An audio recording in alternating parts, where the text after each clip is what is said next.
Bonsoir.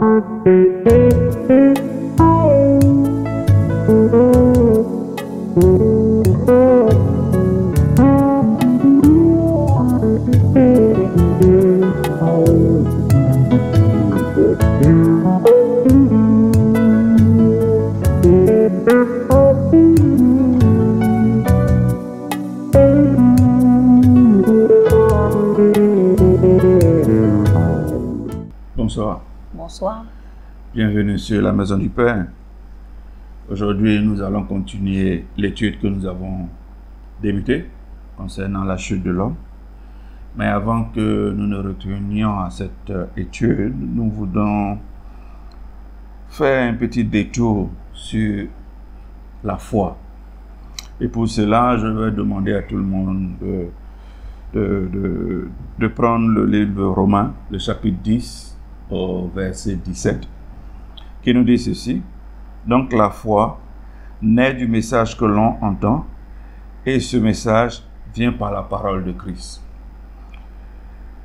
Lisons à présent Genèse 3, verset 8.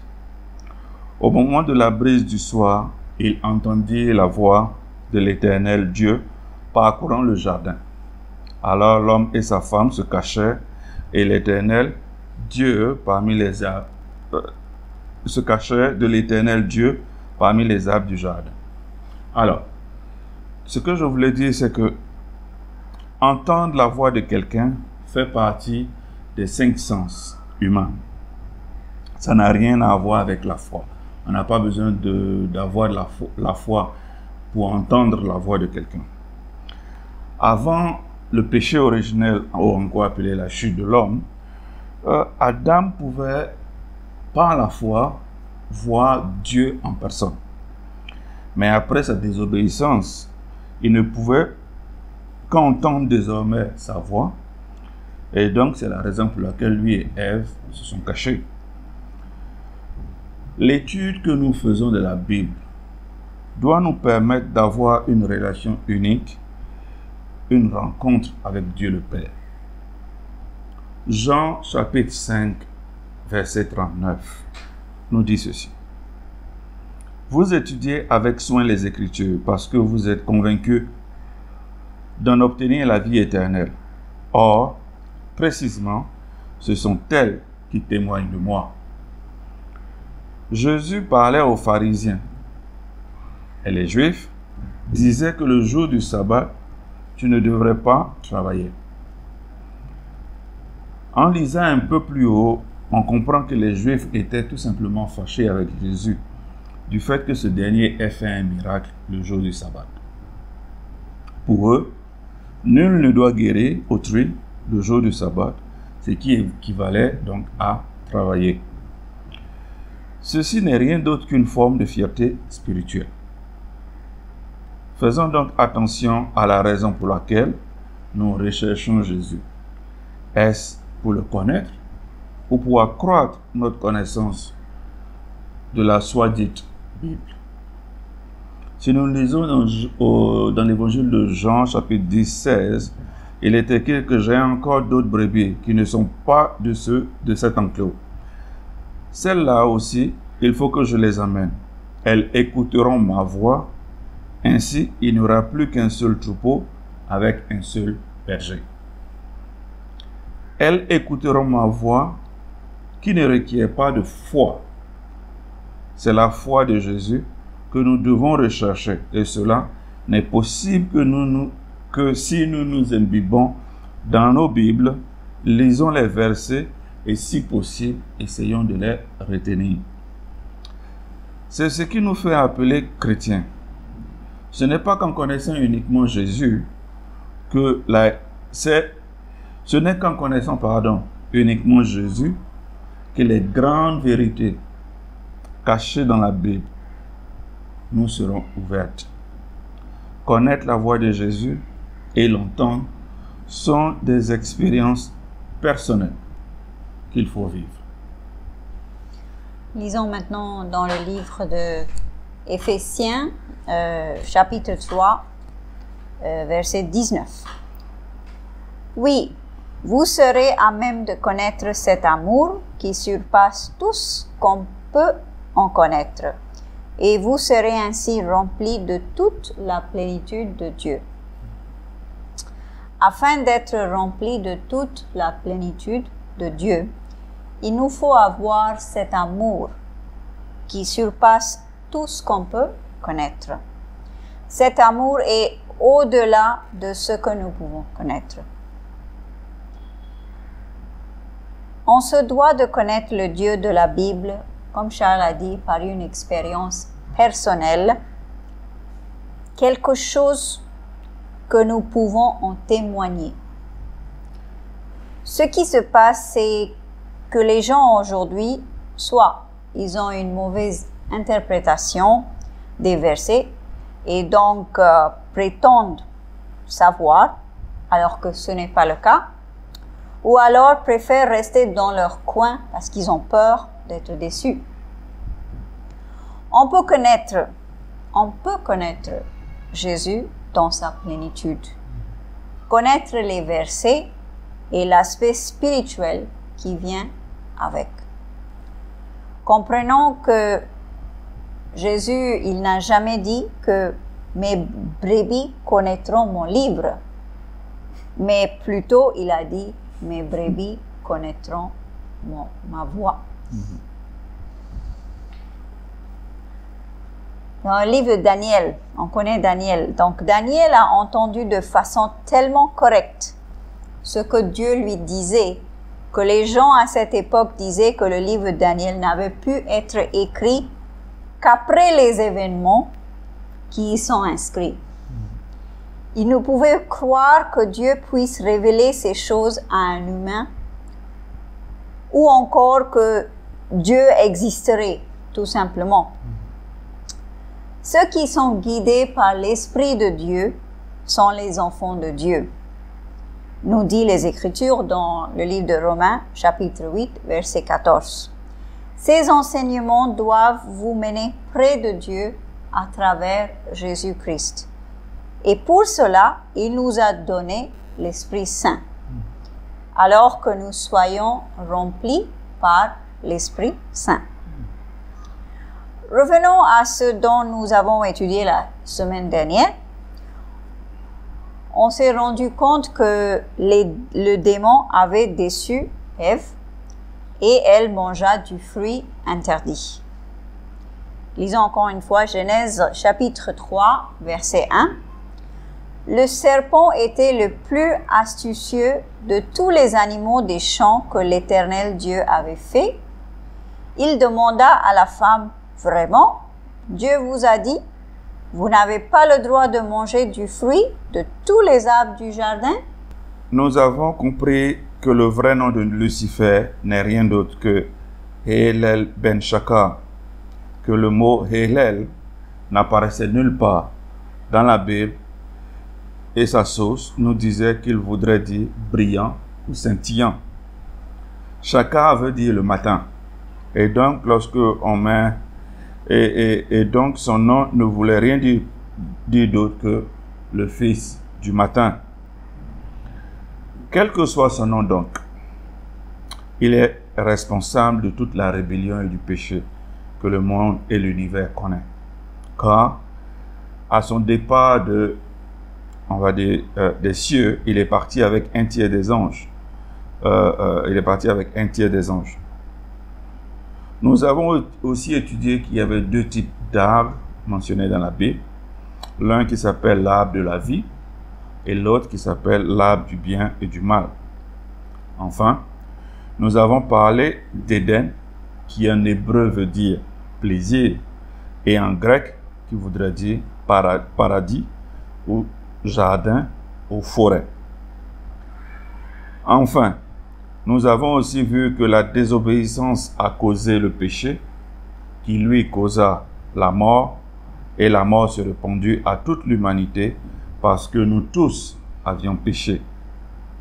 Alors, lisons donc à présent en Genèse 3, verset 6. Alors la femme vit que le fruit de l'arbre était bon à manger, agréable aux yeux, et qu'il était précieux pour ouvrir l'intelligence. Elle prit donc de son fruit et en mangea. Elle en donna aussi à son mari, qui était avec elle, et il en mangea. On comprend qu'ils ont mangé le fruit qu'ils ne devraient pas, le fruit dont Dieu leur avait interdit la consommation. Dans le Nouveau Testament, au livre de Romains 5, verset 17, il est écrit « Car si, par la faute commise par un seul homme, Adam donc, la mort a régné à cause de ce seul homme, à bien plus forte raison, ceux qui reçoivent l'abondance de la grâce qu'est le don de la justification, régneront-ils dans la vie par Jésus-Christ lui seul. » Il y a donc ici une comparaison entre Adam et Christ. L'un apporte la mort, Adam, ou encore le premier Adam, et l'autre apporte la vie, mais la vie éternelle, qui n'est rien d'autre que le second Adam, encore appelé ou connu sous le nom de Jésus-Christ. Lisons maintenant dans le livre de 1 Jean, chapitre 2, versets 15 à 17. « N'aimez pas le monde, ni rien de ce qui fait partie de ce monde. Si quelqu'un aime le monde, l'amour pour le Père n'est pas en lui. En effet, tout ce qui fait partie du monde, les mauvais désirs qui animent l'homme livré à lui-même, la soif de posséder ce qui attire les regards et l'orgueil qui inspire les biens matériels, tout cela ne vient pas du Père, mais du monde. Or le monde passe avec tous ses attraits, mais celui qui accomplit la volonté de Dieu demeure éternellement. Ce que Dieu veut est diamétralement opposé à ce que le monde offre. N'aimons pas ce monde, car il nous poussera loin de la volonté de Dieu. Après la désobéissance, Dieu maudit 4 choses dans le livre de Genèse: Satan, l'homme, la femme et la terre. Lisons Genèse chapitre 3, verset 15. « Je susciterai de l'hostilité entre toi et la femme, entre ta descendance et sa descendance.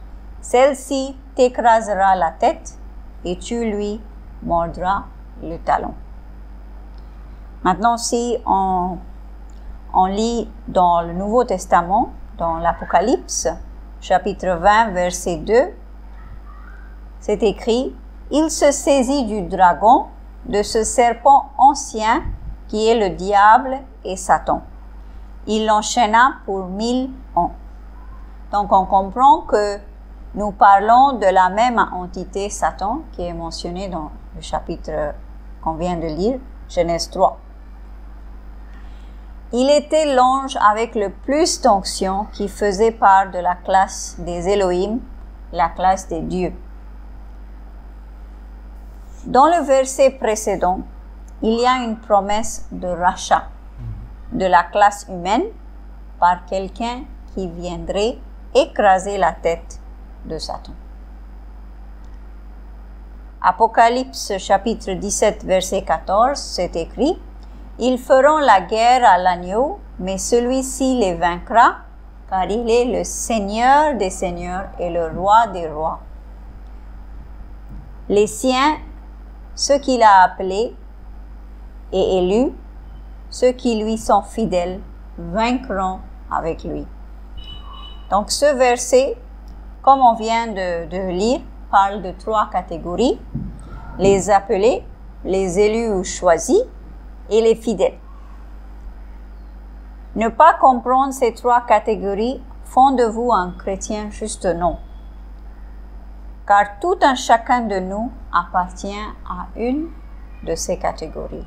Et voyons cela en détail dans la Bible. Tout à fait. Alors, on va voir à présent qui sont ceux qu'on appelle les appelés, qui sont ceux qu'on appelle les élus et qui sont les fidèles. Allons-y à Genèse 12, 1. l'Éternel dit à Abraham, va, quitte ton pays, ta famille et ta maison, et la maison de ton père, pour te rendre dans un pays que je t'indiquerai. Abraham ici est appelé par Dieu. Il est appelé. Jude 1:1, Jude, serviteur de Jésus-Christ et frère de Jacques, salue ceux que Dieu a appelés à lui, qui sont aimés de Dieu, le Père, et gardés pour Jésus-Christ. Jude écrit aux enfants d'Israël, les Juifs, ceux-ci qui sont appelés par Dieu. La prochaine catégorie est ceux qu'on appelle les élus. Pour cela, nous allons lire l'évangile de Jean, chapitre 15, verset 16. Ce n'est pas vous qui m'avez choisi. Non, c'est moi qui vous ai choisi. Je vous ai donné une mission d'aller, de porter du fruit qui soit durable. Alors, le Père vous accordera tout ce que vous lui demanderez en mon nom. Jésus nous a choisis. 1 Pierre 2:9. Mais vous êtes un peuple élu, une communauté de rois prêtres, une nation sainte, un peuple de Dieu, un peuple que Dieu a pris pour soin, pour que vous célébriez bien haut les œuvres merveilleuses de celui qui vous a appelé à passer les ténèbres à son admirable lumière. Pierre s'adresse ici à l'Église, c'est-à-dire à tout un chacun de nous. Apocalypse 1, chapitre 5. Et de la part de Jésus-Christ, le témoin digne de foi, le premier-né d'entre les morts et le souverain des rois de la terre. Il nous aime et nous a délivrés de nos péchés par son sacrifice. Le témoin digne de foi est celui qui est considéré comme fidèle. Les martyrs le sont aussi. Parlant des martyrs, Apocalypse 13, 17. Il lui fut même permis de faire la guerre aux membres du peuple saint et de les vaincre. Elle reçut autorité sur tout peuple, toute tribu, toute langue et toute nation. Ces peuples, tribus et nations mentionnées ici resteront fidèles jusqu'à la mort pour Jésus et donc du coup deviendront des martyrs. Voici donc ces trois catégories à travers les versets que nous venons de lire. Nous qui ne sommes pas des Juifs, sont les choisis ou les élus de Dieu. Avec Jésus, donc, nous avons les appelés, les élus ou choisis, et les fidèles, qui est le dernier plan de Dieu, alors que dans le jardin d'Éden, Dieu avait maudit 4 catégories à cause de la désobéissance humaine, c'est-à-dire l'homme, la femme, Satan et la terre. Lisons maintenant dans le livre de Genèse, chapitre 3, verset 16. Dieu dit à la femme, « Je rendrai tes grossesses très pénibles, et c'est dans la souffrance que tu mettras au monde tes enfants. Tes attentes seront tournées vers ton mari, mais lui, il te dominera. » Ceci est la malédiction de la femme après l'incident du jardin d'Éden. Le vrai message de ce verset est que la femme aspire à prendre le rôle de son époux, alors que la Bible nous dit que l'homme est le chef de la maison, de la famille. Il y a des règles qui régissent la vie d'un chrétien. Ces règles se résument à 2 mots, qui sont soumission et l'autorité. Si vous avez des problèmes avec eux, alors il est temps de se poser la question de savoir quel Dieu prions-nous. Les 2 mots sont soumission et autorité. Le même verset dit que tout comme le désir de la femme est de s'emparer de l'autorité de son mari, ce dernier la dominera. Voilà pourquoi il est demandé à l'homme d'aimer sa femme de façon inconditionnelle.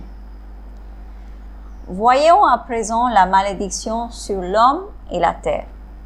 Lisons Genèse 3, versets 17 à 19.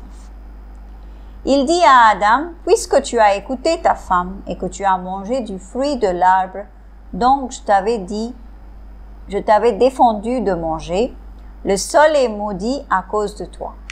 C'est avec peine que tu en tireras ta nourriture tout au long de ta vie. Il te produira des épines et des chardons, et tu mangeras des produits du sol.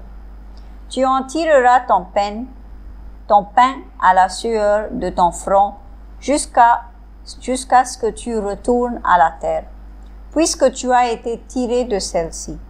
Car toi, tu es poussière et tu retourneras à la poussière. La terre a été maudite parce que Adam a écouté son épouse et non Dieu. Dans le Nouveau Testament, lisons maintenant Romains chapitre 8, versets 18 à 22. J'estime d'ailleurs qu'il n'y a aucune commune mesure entre les souffrances de la vie présente et la gloire qui va se révéler en nous. En effet, la création attend avec un ardent désir la révélation des fils de Dieu, car la création tout entière a été réduite à une condition bien dérisoire. Cela ne s'est pas produit de son gré, mais à cause de celui qui l'y a soumise. Il lui a toutefois donné une espérance, c'est que la création elle-même sera délivrée de l'esclavage, de la corruption pour accéder à la liberté que les enfants de Dieu connaîtront dans la gloire. Nous le savons bien, en effet, jusqu'à présent, la création tout entière est unie dans un profond gémissement et dans les douleurs d'enfantement. Ceci fait partie d'un principe de rédemption qui fait que vous avez l'autorité de racheter de la malédiction toutes les choses vous appartenant. La création qui est la terre fut maudite et on peut le racheter. Matthieu, chapitre 7, versets 16 à 17. Vous les reconnaîtrez à leurs fruits. Est-ce que l'on cueille des raisins sur des buissons d'épines ou des figues sur des ronces? Ainsi, un bon arbre porte de bons fruits et un mauvais arbre produit de mauvais fruits. Les épines et les ronces ne sont pas de bonnes choses pour un arbre fruitier. Restons toujours dans le Nouveau Testament. Allons-y à l'évangile de Jean au chapitre 19, verset 5. Jésus parut donc dehors, portant la couronne d'épines et le manteau de couleur pourpre. Pilate leur dit, « Voici l'homme. » Jésus prit sur lui les épines et les ronces, et c'est ce que symbolise la couronne d'épines qu'on lui fit porter. Dans le psaume 103, verset 4, il est écrit, « Qui t'arrache à la tombe, c'est lui qui te couronne d'amour, de compassion. » Au lieu des épines et des ronces, Jésus nous donne une couronne d'amour et de compassion. C'est ce dont nous avons besoin et c'est ce que nous avons reçu de par son sacrifice à la croix. Proverbe 10, 22. C'est la bénédiction de l'Éternel qui enrichit, et toute la peine qu'on se donne n'y ajoute rien. Lorsque nous sommes en Christ, nous pouvons profiter de cette bénédiction sans souci, sans se soucier. Retournons à présent donc au chapitre 3 de Genèse et nous allons lire les versets 22 à 24. Puis il dit, « Voici que l'homme est devenu comme l'un de nous, pour décider du bien et du mal. Maintenant, il ne faudrait pas qu'il tende la main pour cueillir aussi du fruit de l'arbre de la vie, qu'il en mange et qu'il vive éternellement. Alors, Dieu l'Éternel le chassa du jardin d'Éden pour qu'il travaille le sol d'où il avait été tiré. Après avoir chassé l'homme, il posta des chérubins à l'est du jardin d'Éden avec une épée flamboyante tournant en tous sens pour barrer l'accès de l'arbre de la vie. Dieu a fait garder le jardin par des chérubins ayant des épées flamboyantes. Ceci non pas contre Adam, mais plutôt contre les dieux et anges appartenant à la classe des Elohim. Nous en avons parlé de ça dans notre vidéo précédente. Afin d'arrêter l'espèce humaine dans son statut nouveau de pécheur et lui octroyer par Satan la possibilité de manger de l'arbre de la vie, Dieu fit ce qu'il a fait. Dans 2 Timothée, chapitre 1, verset 10, c'est écrit « Et maintenant, elle a été révélée par la venue de notre Sauveur Jésus-Christ. Il a brisé la puissance de la mort et par l'Évangile a fait resplendir la lumière de la vie et de l'immortalité. Jésus nous a donné la lumière par l'Évangile. Allons-y donc donner cet Évangile aux frères et sœurs qui en ont besoin. Que Dieu vous bénisse. Que Dieu vous bénisse.